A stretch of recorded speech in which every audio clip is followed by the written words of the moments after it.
Hello friends, आज हम इस वीडियो में महेश कुमार बनवाल की एनसीईआरटी पर आधारित सम्मान अध्ययन बुक जो कि 8वीं सीरीज के नाम से आई है, उस किताब से विश्व का भूगोल अध्याय 17 मानव प्रजाति एवं भाषाएं तथा अध्याय 18 मानचित्रण से संबंधित महत्वपूर्ण प्रश्नों को डिस्कस करेंगे। इससे पहले ऑलरेडी हमने इतिहास, राज्य व्यवस्था और भारत का भूगोल से संबंधित सभी अध्यायों को कवर कर लिया है। साथ ही साथ विश्व का भूगोल से संबंधित अध्याय 16 तक भी हमने कवर कर लिया है। इन सभी वीडियो का लिंक डिस्क्रिप्शन में दिया हुआ है या फिर आप प्ले लिस्ट में जाके देख सकते हैं। ठीक, तो चलिए फिर शुरू करते हैं और देखते हैं आज का सेशन का पहला सवाल। चलिए, आज का पहला सवाल है,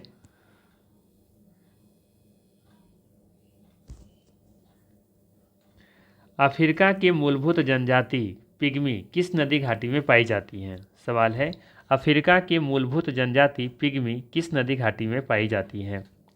ऑप्शन है नाइजर, कांगो, नील या फिर जाम्बेजी। सही आंसर है कांगो। अफ्रीका की मूलभूत जनजाति पिग्मी ये कांगो नदी घाटी में पाई जाती है। ठीक है, ध्यान रखिएगा, पिग्मी मध्य अफ्रीका की मूल जनजाति है जो विषुवत रेखीय वर्षावनों के कांगो बेसिन में निवास करती है। यह एक आखेटक जनजाति है। आखेटक मतलब क्या होता है? शिकारी या तो शिकार करने वाला। आखेटक का अर्थ है शिकारी या तो शिकार करने वाला। ठीक है, इसके अलावा यहाँ पर ध्यान रख सकते हैं कांगो नदी के बारे में, जैसा कि हमने कई बार बताया है अपनी वीडियो में कांगो नदी के बारे में कि ये कांगो नदी जिसे जायरे नदी भी कहा जाता है ना, जायरे नदी, या फिर कहीं कहीं आपको जायरे ऐसे भी लिखा हुआ देखने को मिल सकता है।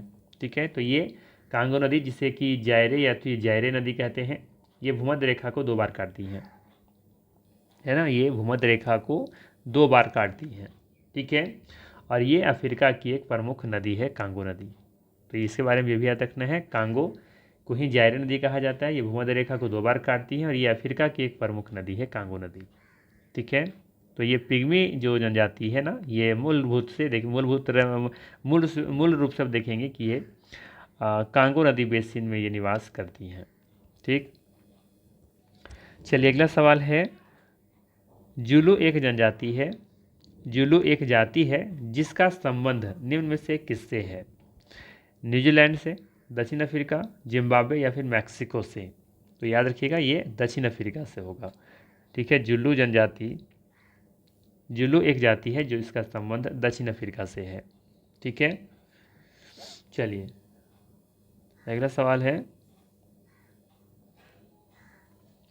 निम्नलिखित में से कौन सी जनजातियां पशुचारण का कार्य करती हैं। सवाल है, निम्नलिखित में से कौन सी जनजातियां पशुचारण का कार्य करती हैं। दिए गए विकल्पों में से सही आंसर है मसाई। मसाई जनजाति के लोग पूर्वी अफ्रीका महाद्वीप में स्थित दक्षिण केन्या, उत्तरी तंजानिया और पूर्वी युगांडा के पठारी प्रदेशों में निवास करते हैं। ठीक है, ये जनजाति पशुचारक के रूप में अपना जीवन निर्वाह करते हैं। ठीक है, इसका इनका जो अर्थव्यवस्था है, तो इनका अर्थव्यवस्था का मुख्य आधार ही है पशुपालन। ठीक है, तो सही आंसर क्या हो जाएगा यहाँ पर? B option, Masai. ठीक है, देख सकते हैं यहाँ पर इनका जो मुख्य जो पशु आधार है पशु, ये जीविका का वो क्या है? पशुपालन है। ठीक है, इसके अलावा यहाँ पे बात करें थोड़ा सा बोरो के बारे में, है ना, तो याद रखना है ये दक्षिण पूर्वी कोलंबिया तथा ब्राज़ील के सीमावर्ती क्षेत्रों में ये इनका निवास क्षेत्र होता है। ठीक है, बोरो जनजाति का। ठीक है, बोरो का जो निवास क्षेत्र है वो याद रखना है दक्षिण पूर्वी कोलंबिया तथा ब्राज़ील के समीपवर्ती क्षेत्रों में देखने को मिलती हैं। वहीं बात करें पिग्मीज के बारे में, तो पिग्मीज जो है ना, ये विषुवतीय जो रेखा है ना अफ्रीका का, उसी के आसपास ये रहते हैं, वहीं पे इनका निवास क्षेत्र है और ये बोने लोग होते हैं। ठीक है, बोने लोग हैं ये सभी, ये ध्यान रख सकते हैं। पिग्मीज कहाँ पे इनका निवास स्थल है? विषुवतीय रेखीय जो अफ्रीका जो है ना उनके आसपास, और ये बोने लोग होते हैं। वहीं बात करें एस्किमो का निवास क्षेत्र कहाँ है, तो एस्किमो का निवास क्षेत्र उत्तरी कनाडा, ग्रीनलैंड, अलास्का तथा पूर्वी साइबेरिया में देखने को मिलते हैं एस्किमो। तो अब अगर आपसे पूछा जाए कि एस्किमो का निवास क्षेत्र कहाँ है, तो बताना है उत्तरी कनाडा, ग्रीनलैंड, अलास्का तथा पूर्वी साइबेरिया में। ठीक है, पिग्मीज कहाँ बताया हमने, पिग्मीज का बताया विषुवतीय रेखीय अफ्रीका के आसपास क्षेत्रों में। ठीक है, वहीं बोरो या बोरा ये दक्षिण पूर्वी कोलंबिया तथा ब्राज़ील के सीमावर्ती क्षेत्रों में देखने को मिलते हैं। ठीक है, तो इन सब के बारे में भी चाहे तो आप याद रख सकते हैं। चलिए अगला सवाल लेते हैं। अगला सवाल है, निम्नलिखित देशों में से किसमें तमिल एक प्रमुख भाषा है। कहाँ की एक तमिल प्रमुख भाषा ये आपको बताना है। म्यांमार, इंडोनेशिया, मॉरिशस या फिर सिंगापुर। तो इसका सही आंसर हो जाएगा आपका यहाँ पे सिंगापुर।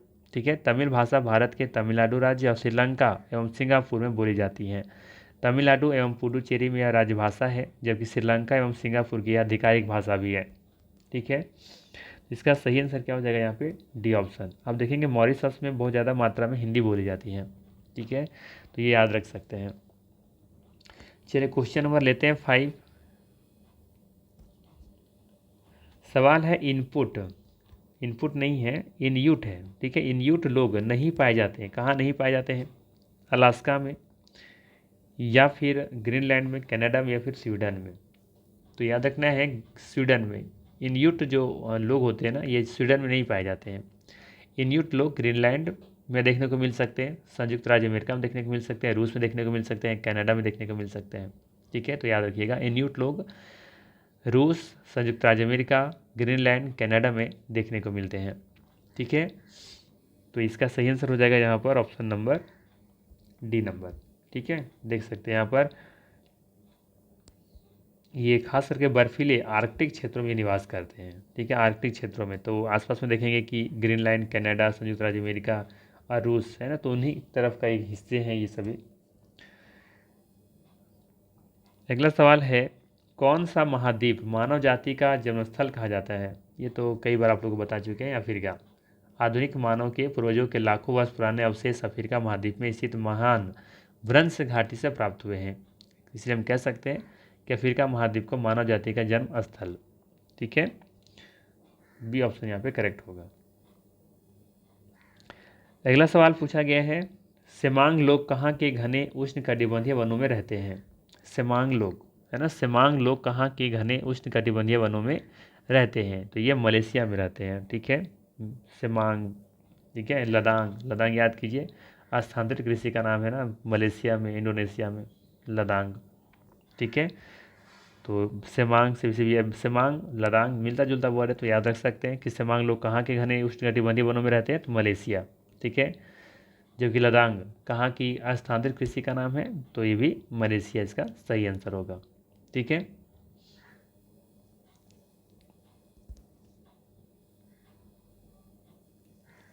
देखिए थोड़ा सा क्या दे रखा है।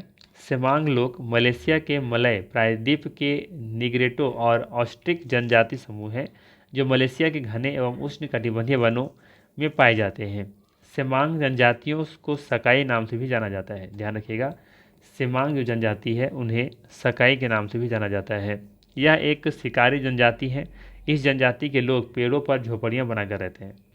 है ना आश्चर्य, सेमांग जनजाति देखेंगे कि ये लोग पेड़ों पर झोपड़ियाँ बना करके रहते हैं। ठीक है, चलिए अगला सवाल है, निम्नलिखित देशों में से किस एक की राजभाषा स्पेनिश नहीं है। ठीक है, ऑप्शन दे रखा है यहाँ पर, चिली, कोलंबिया, कांगो गणराज्य और क्यूबा। तो याद रखिएगा, विश्व में वैसे सर्वाधिक बोली जाने वाली भाषा अंग्रेजी है। इसके पश्चात क्रमशः मंदारिन है। ठीक है, मंदारिन, मंदारिन। ठीक है, और तीसरे नंबर पर है हिंदी। पहले नंबर पर आपका है इंग्लिश कहें या तो अंग्रेजी कह सकते हैं आप। ठीक है, और अगर देखा जाए तो चौथे नंबर पर है आपका स्पेनिश, और इसी स्पेनिश की यहाँ पे बात हो रहा है। ठीक है, चौथे नंबर पर स्पेनिश भाषा बोली जाती है पूरे वर्ल्ड में। ठीक है, तो दिए गए विकल्प हम देखेंगे कि चिली, कोलंबिया और क्यूबा में स्पेनिश भाषा बोली जाती है, जबकि कांगो गणराज्य में यहाँ पे नहीं बोली जाती है। सी ऑप्शन यहाँ पे करेक्ट होगा। चलिए अगला सवाल लेते हैं, क्वेश्चन नंबर 9।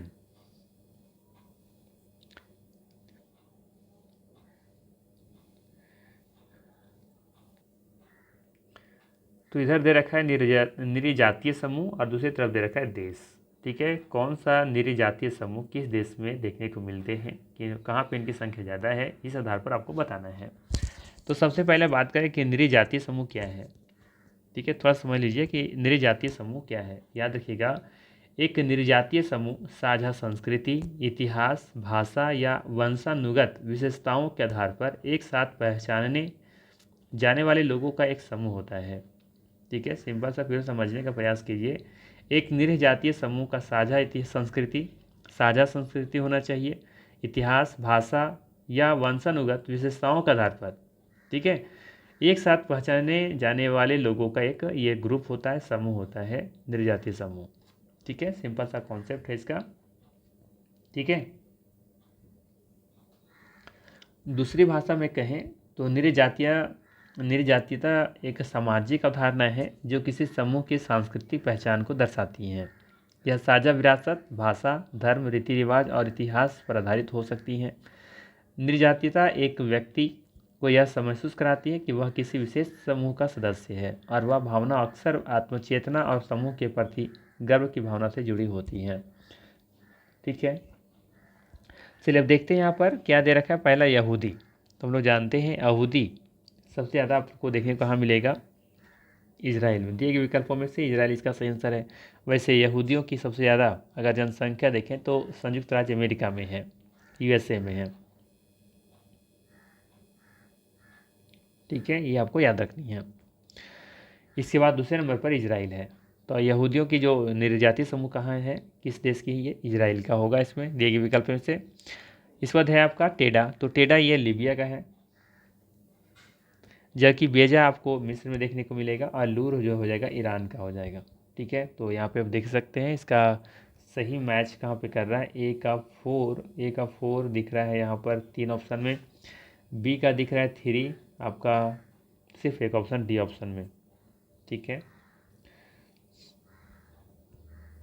चलिए अगला सवाल लेते हैं। अगला सवाल है यहाँ पर, निम्नलिखित में से कौन सही सुमेलित है, बताना है यहाँ पे कौन सा सही सुमेलित है। देखिए इस केमो और पिगी के बारे में मैंने पहले बता दिया था। ठीक है, बचा है 2 ऑप्शन, तो आप बता ही सकते हैं यहाँ पे कौन सा सही सुमेलित है। तो चलिए पहला बात कर लेते हैं यहाँ पे एस्किमो के बारे में मैंने बताया। एस्किमो कहाँ के निवासी हैं, ये उत्तरी कनाडा में देखे बताया था हमने, है ना। उत्तरी कनाडा, ग्रीनलैंड, अलास्का था पूर्वी साइबेरिया में देखने को मिलते हैं। तो ये अमेजन बेसिन दे रखा है, गलत है। पिग्मी के बारे में क्या बताया था, ये विश्वतीय रेखीय अफ्रीका के आसपास देखने को मिलते हैं। तो यहाँ पे इरावदी बेसिन दे रखा है, ये भी गलत है। बद्दू के बारे में हमने बताया था, है ना, लेकिन बद्दू याद रखिएगा ये अरब, सीरिया और उत्तरी अफ्रीका के मरुस्थलीय भागों में देखने को मिलते हैं, ना कि सहारा के मरुस्थलों में। ठीक है, याद रखिएगा अफ्रीका के मरुस्थलीय, उत्तरी अफ्रीका के मरुस्थलीय भागों में देखने को मिलते हैं, सीरिया में देखने को मिल सकता है। ठीक है, अरब में भी देखने को मिल सकता है, ना कि सहारा में। तो ये गलत हो गया यहाँ से। अब बच गया बुशमैन, तो ये तो सही होना ही चाहिए। ठीक है, तो याद रखिएगा बुशमैन जो जनजाति है ये इनका निवास क्षेत्र कालाहारी है। ठीक है, कालाहारी मरुस्थल का नाम सुने होंगे। ठीक है, तो यहाँ पर जो सही आंसर है वो डी ऑप्शन सही हो जाएगा।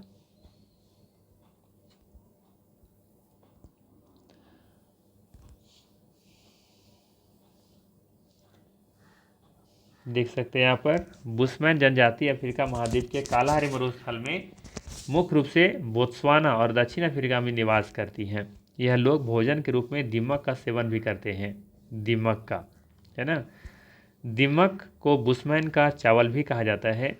यह निग्रिटो प्रजाति से संबंधित होती है। इनके अन्य उपनाम को सौन, रब्बी या बसारवा भी है। इनका मुख्य कार्य क्या है, आखेट है। आखेट मतलब शिकारी करना। ये लोग चट्टानों पर पेंटिंग करते हैं व आयवर जीवन व्यतीत करते हैं। ठीक है, चलिए अगला सवाल फिर से ले लेते हैं। यहाँ पर सवाल है कि निम्नलिखित में से कौन सा सुमेलित नहीं है, बताना है कि कौन सा सुमेलित नहीं है। ठीक है, तो देखिए डेनिश ये डेनमार्क का भाषा हो जाएगा, ठीक है ना, तो ये बिल्कुल सही है। भाषा थाईलैंड की ये देखेंगे तो भाषा नहीं है, भाषा। ठीक है, ये यहाँ पर गलत है। भाषा इंडोनेशिया की राष्ट्रभाषा है, ना कि थाईलैंड का। ठीक है, तो ये गलत है यहाँ से। भाषा याद रखिएगा, इंडोनेशिया की राष्ट्रभाषा है। ठीक है ना, ये आपको याद रखनी है। इसके अलावा बात दिया हुआ है यहाँ पर। अच्छा, अगर बात करें थाईलैंड का भाषा क्या है यहाँ पर, तो यहाँ पे थाईलैंड की जो भाषा है वो है थाई। क्या है? थाई है भाषा इसका। थाई, थाईलैंड का थाई। ठीक है, डेनमार्क का हो जाएगा, थाईलैंड का थाई हो जाएगा। फिर डच नीदरलैंड का बिल्कुल सही है, ये तो कोई दिक्कत ही नहीं है। ठीक है, और मंदारिन चीन का तो है ही है, इसमें तो खैर सबको दिक्कत होगा ही नहीं, ये तो कब से रटे होंगे आप लोग। तो इसका सही आंसर क्या हो जाएगा यहाँ पर? B option. भाषा गलत है, थाईलैंड की जो भाषा है वो है थाई। ठीक है, जबकि भाषा किसका है? इंडोनेशिया का है। ठीक, चलिए क्वेश्चन नंबर ले लेते हैं 12।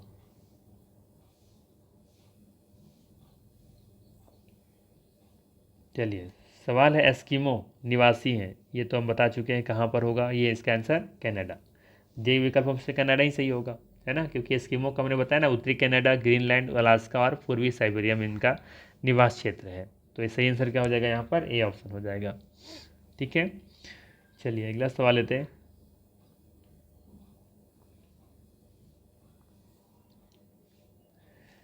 देखिए दे रखा है इधर, ध्रुवीय क्षेत्रों के साधन और इनके क्रियाकलाप। ठीक है, ध्रुवीय क्षेत्रों के साधन क्या है इधर, और इधर दे रखा है एक तरफ क्रियाकलाप दे रखा है। ठीक है, तो चलिए इसको मैच ही करना होगा, मैच कर लेते हैं हम लोग जल्दी से। तो सबसे पहला दे रखा है यहाँ पर कयाक। ठीक है, तो कयाक क्या है? ये है शिकार हेतु संकरी नाव। कयाक क्या है? कयाक है एक शिकार हेतु संकरी नाव है। ठीक है, वहीं बात करें इन्यूट के बारे में, पहले ही बता चुके हैं क्या है ये। इन्यूट है बर्फ़ का मकान। ठीक है, जबकि उमियाक क्या है? उमियाक आप देखेंगे तो ये है आपका परिवहन हेतु नाग, जबकि स्लेज है कुत्तों को खींची जाने वाली गाड़ी, स्लेज। ठीक है, तो ये हैं थे इसमें इस अध्याय से 13 महत्वपूर्ण प्रश्न। अब लेते हैं हम लोग अध्याय नंबर 18।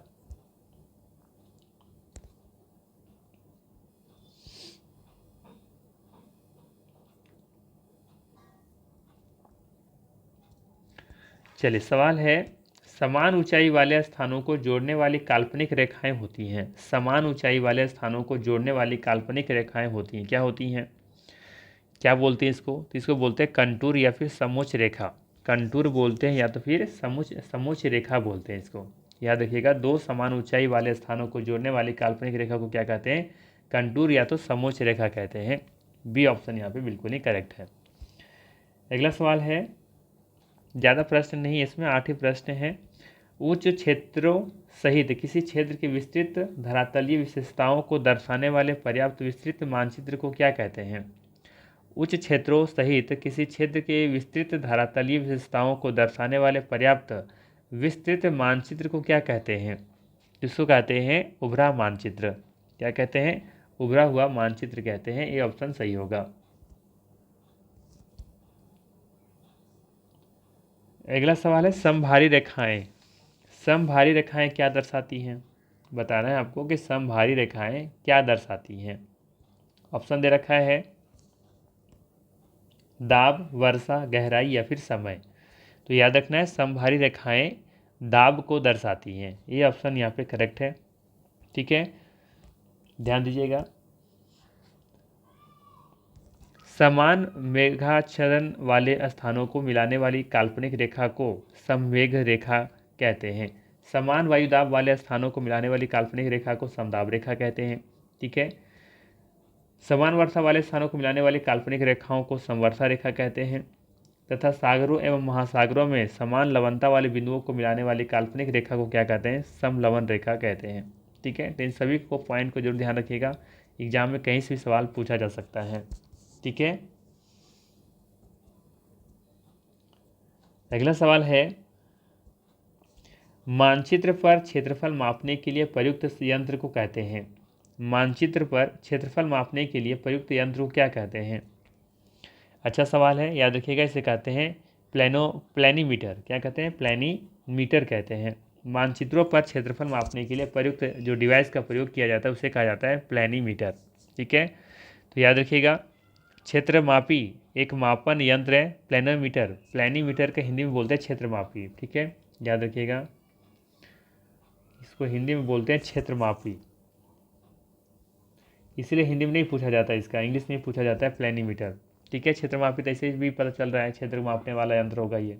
ठीक है, तो इसे इंग्लिश में ही दिया जाता है प्लेनीमीटर।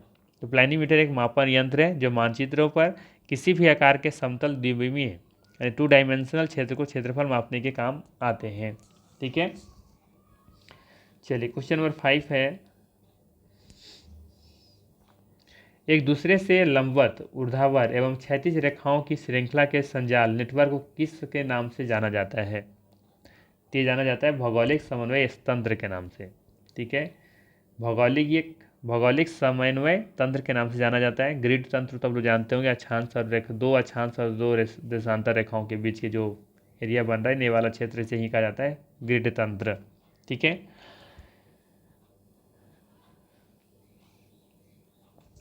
अगला सवाल है, मानचित्र बनाने के विज्ञान को क्या कहते हैं? मानचित्र बनाने के विज्ञान को क्या कहते हैं? तो इसे कहा जाता है कार्टोग्राफी। क्या कहा जाता है? कार्टोग्राफी कहा जाता है। ठीक है, ध्यान रखिएगा। वैज्ञानिक आधार पर मानचित्रों को बनाना मानचित्र कला या फिर कार्टोग्राफी कहलाता है। मानचित्रों को बनाने का कार्य करने वाले व्यक्ति को मानचित्रकार या फिर कार्टोग्राफर कहते हैं। ठीक है, बाकी जियोग्राफी जान ही रहे आप लोग, जियोलॉजी भी जान रहे हैं। एक बच रहा आपका कपोलॉजी। वैसे कपोलॉजी का यहाँ पर देखेंगे कि भूगोल से कोई खास संबंध नहीं है। ठीक है, वैसे देखा जाए तो कपोलॉजी शब्द हिंदी में कपोल से संबंधित है, जिसका अर्थ होता है गाल। ठीक है, तो यहाँ पे देखा जाए तो हमारा भूगोल से कोई लेना देना नहीं है। ठीक, चलिए अगला सवाल है, प्राकृतिक एवं मानव निर्मित दोनों रूपों को दर्शाने वाले बड़े पैमाने के मानचित्रों को क्या कहते हैं? प्राकृतिक एवं मानव निर्मित दोनों रूपों को दर्शाने वाले बड़े पैमाने के मानचित्रों को क्या कहते हैं? तो इसे कहा जाता है विषय संबंधी मानचित्र। क्या कहा जाता है? विषय संबंधी मानचित्र। प्राकृतिक एवं मानव निर्मित दोनों रूपों को दर्शाने वाले बड़े पैमाने के मानचित्र को क्या कहते हैं? विषय संबंधी मानचित्र कहते हैं।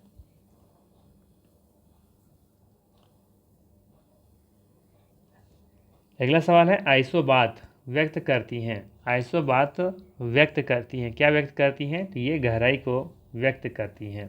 ठीक है, ध्यान दीजिएगा। मानचित्र पर खींची जाने वाली वह काल्पनिक रेखा जो जल के अंदर समान गहराई के बिंदुओं को एक साथ मिलाकर खींची जाती हैं उसे ही समगंभीरता रेखा कहते हैं। ठीक है, या कहलाती हैं, जिसे ही इंग्लिश में क्या कहते हैं? आइसोबात लाइन। ठीक है, तो देखिए यहाँ पर इस अध्याय में तो नहीं, लेकिन किसी हम एक वीडियो लेकर के उसमें हम क्लियर कर देंगे कि आखिर आइसोबात, समोच्च रेखा, समदाब रेखा, आइसोबाथी थर्म क्या है, आइसोडोपेन क्या है ना, आइसोहोल समवर्ता रेखा, आइसोसेनी सममेघ रेखा क्या है। ठीक है, तो जो इस तरह के जो वर्ड होते हैं, जैसे समताप रेखा है, आइसोनोमल क्या है, आइसोक्लाइन क्या है, जनसंख्या चार्ट क्या है, आइसोग्लॉस क्या है। ठीक है, समस्थिति क्या है, समदाब क्या है, समसाझा रेखा क्या है। इस तरीके से बहुत सारे वर्ड्स हैं, टर्मिनोलॉजी है ना, जो मानचित्र की रेखाओं से संबंधित चीज़ें होती हैं। ठीक है, तो कैसे उसका इस्तेमाल किया जाता है, क्या चीज़ें होती हैं, तो इसको लेकर के अलग से वीडियो बना देंगे। परेशान होने की ज़रूरत नहीं, बहुत जल्दी इसके लिए हम वीडियो बना देंगे आप लोगों के लिए। यार तो आप लोग कमेंट कीजिएगा ऐसा वीडियो चाहिए या नहीं चाहिए। ठीक है, तो ये था महत्वपूर्ण 2 अध्याय का, कुल मिला करके इसमें 8 और उसमें शायद 12-13 क्वेश्चन थे। ठीक है, तो अगर वीडियो अच्छा लगा हो तो लाइक ज़रूर कीजिएगा, चैनल पर नए हैं तो सब्सक्राइब जरूर कीजिएगा। बाकी मिलते हैं फिर हम लोग इसी तरह के नेक्स्ट वीडियो में। Thanks for watching.